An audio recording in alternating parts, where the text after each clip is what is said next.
La gloire de Dieu, que la magnificence de Dieu soit sur la vie d'une personne à l'écoute au nom de Jésus. Et donc nous avons dit tout à l'heure que le thème d'aujourd'hui, le sujet d'aujourd'hui, c'est le célibat. Alléluia. Et à chaque fois nous parlons du célibat, nous prions contre le célibat. Vraiment, nous parlons du célibat. Aujourd'hui, nous allons savoir ce que c'est que réellement le célibat. Pourquoi le célibat? Qu'est-ce qu'on appelle le célibat? Mais avant de commencer le thème du jour, nous allons faire un bref résumé du thème précédent qui était le mariage. Nous avons dit que le mariage est instauré par Dieu lui-même et que le fondement du mariage était la parole de Dieu qui dit ceci: l'homme quittera son père et sa mère et s'attachera à sa femme et les deux deviendront une seule chair. Alléluia.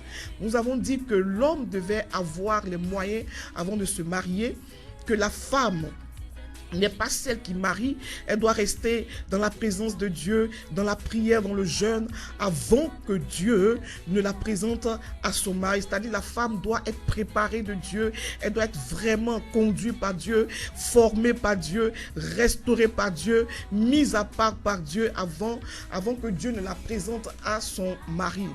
Nous allons parler aujourd'hui, avant de commencer le célibat, nous allons parler des clauses du mariage que nous n'avons pas pu parler expliquer la dernière fois, les clauses du mariage chrétien, avant de rentrer dans le thème du célibat. Alléluia. D'abord, il faut savoir que le mariage chrétien ne se brise pas, sauf en cas d'infidélité ou de décès. Alléluia. Nous avons dit que le mariage est instauré de Dieu et qu'il était normal que nous nous marions parce que Dieu a dit il n'est pas bon que l'homme soit seul. Alléluia. Et donc Dieu a créé la femme afin que la femme soit la partenaire, la compagne, l'amie, l'aide de son mari. Mais il faut savoir encore que je répète que le mariage ne doit pas être brisé parce que la Bible dit que l'on ne sépare ce que lui Dieu il a uni. Donc le mariage ne doit pas être brisé, sauf en cas d'infidélité ou de décès. Alléluia. Alléluia. Donc nous allons lire le livre de Marc 10, 9, et qui va nous parler un peu de ça. Même les démons ne doivent pas s'interposer entre un homme et une femme. C'est la loi de Dieu. Alléluia. Alléluia. Je lis la parole de Dieu. Marc 10, verset 9. Que l'homme donc ne sépare pas ce que Dieu a joint. Alléluia. Voilà que Dieu dit dans la parole de Dieu que l'homme ne sépare pas ce que Dieu lui-même a joint. C'est-à-dire, la femme et l'homme doivent être unis. C'est-à-dire, dans le plan de Dieu, c'est la femme et l'homme qui doivent se marier. Ils doivent être unis. Alléluia. Et donc, il ne doit pas avoir de séparation, ni de je ne sais pas quoi, mais il ne doit pas avoir de séparation. Les deux doivent être unis jusqu'à la mort, sauf en cas d'infidélité ou de décès. Alléluia. Et donc le mariage doit être honoré de tous, c'est-à-dire les parents, les autorités, c'est-à-dire le mariage coutumier, les autorités religieuses, c'est-à-dire le mariage chrétien aussi, et les autorités civiles. Alléluia. Le mariage doit être honoré de tous. Et le livre d'Hébreux nous parle de ça dans Hébreux 13, verset 14. La sœur Gervais va nous lire cela. Amen.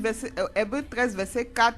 Que le mariage soit honoré de tous et le lit conjugal exempt de toute souillure, car Dieu jugera les impudiques et les adultères. Alléluia. La Bible dit que le mariage soit honoré de tous, de nos parents, de nos autorités spirituelles, c'est-à-dire religieuses, et de nos autorités civiles. Alléluia.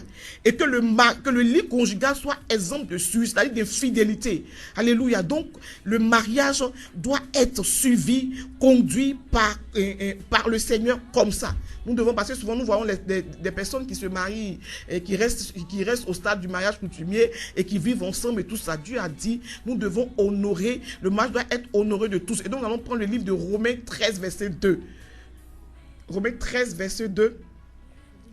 Romains 13, verset 2 qui nous parle de ça, qui dit que tout le monde, nous devons tous honorer nos autorités, nous devons tous respecter nos autorités. Alléluia. Donc le mariage doit être honoré de nos autorités. Alléluia. Amen.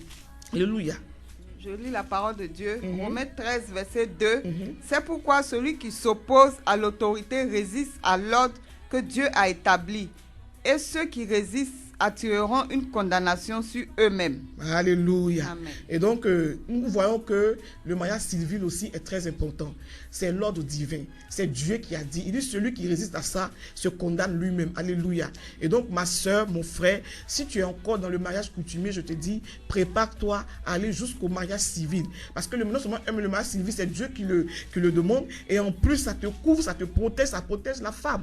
En cas de décès, au cas où il y a un décès, que le mari décède, ça couvre la femme. Ça te protège. Ne dis pas que parce que tu es chrétienne et donc, non, ça peut arriver. Il peut arriver que ton mari décède. Alléluia. Et donc, cette mariée à la mairie te couvre tes enfants, te protège parce que Dieu le demande. Alléluia. Et il faut savoir que le mariage aussi doit être fait entre les chrétiens. Quand on est chrétien, c'est une clause aussi. Quand on est chrétien, on doit se marier entre nous. On doit se marier entre nous chrétiens. On ne doit pas aller se lier, on ne doit pas aller se mettre sous un joug étranger. La Bible aussi nous enseigne cela. On voit des sœurs aujourd'hui qui se marient, qui se disent elles sont chrétiennes. Elles vont à l'église et puis elles vont se marier avec une personne qui n'est pas chrétienne comme elle, ou bien un musulman, je ne sais pas, avec un musulman, ou bien, je ne sais pas, un animiste. La Bible dit, nous devons être sous le même joug. Nous devons avoir un mari qui a le même esprit que nous. Donc, c'est aussi les clauses du contrat chrétien. Et donc, nous allons lire encore un passage biblique qui va nous confirmer ce que je suis en train de dire. 2 Corinthiens 6, verset 14. Amen. Ne vous mettez pas avec les infidèles sous un joug étranger, car quel rapport y a-t-il entre la justice et l'iniquité? Ou qu'il y a-t-il de commun entre la lumière et les ténèbres? Verset 16. Verset 16. Quel accord y a-t-il entre Christ et Bélial? Ou quelle part a le fidèle avec les fidèles? Quel rapport y a-t-il entre le temple de Dieu et les idoles? Car nous sommes le temple du Dieu vivant, comme Dieu l'a dit. J'habiterai et je marcherai au milieu d'eux, je serai leur Dieu et ils seront mon peuple. Alléluia. Amen. La Bible dit quel rapport y a-t-il entre le temple de Dieu et les idoles? Alléluia. Quel rapport y a-t-il entre Dieu et Bélial? Alléluia.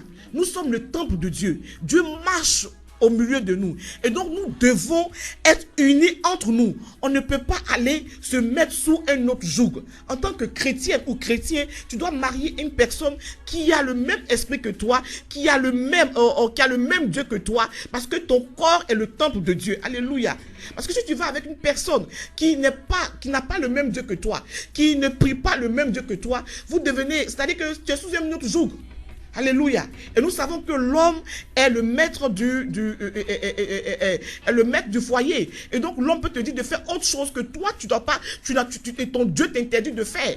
Alléluia. Et donc je veux dire à une sœur aujourd'hui, tu dois te marier avec une personne qui a le même esprit que toi, qui a le même Dieu que toi, parce que tu n'as rien à voir avec les idoles. La personne qui n'adore pas ton Dieu adore des idoles. Vous n'êtes pas pareil. Alléluia. Vous devez avoir le même Dieu.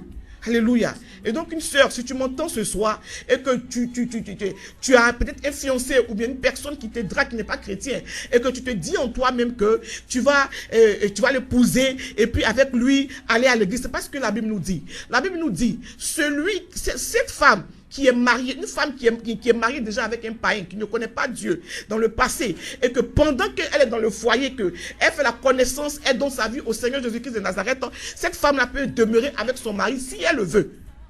Si elle le veut, elle peut demeurer avec son mari et par son comportement, son mari peut changer. Mais si tu n'es pas encore marié, que tu es une jeune fille et qu'il y a une personne qui te drague, qui n'est pas chrétien, qui n'a rien à voir avec la chrétienté, qui n'a rien à voir avec ton Dieu, c'est pas la peine d'aller avec lui. Parce que vous n'avez pas le même Dieu. Ne te mets pas sur un joug étranger. Il n'y a pas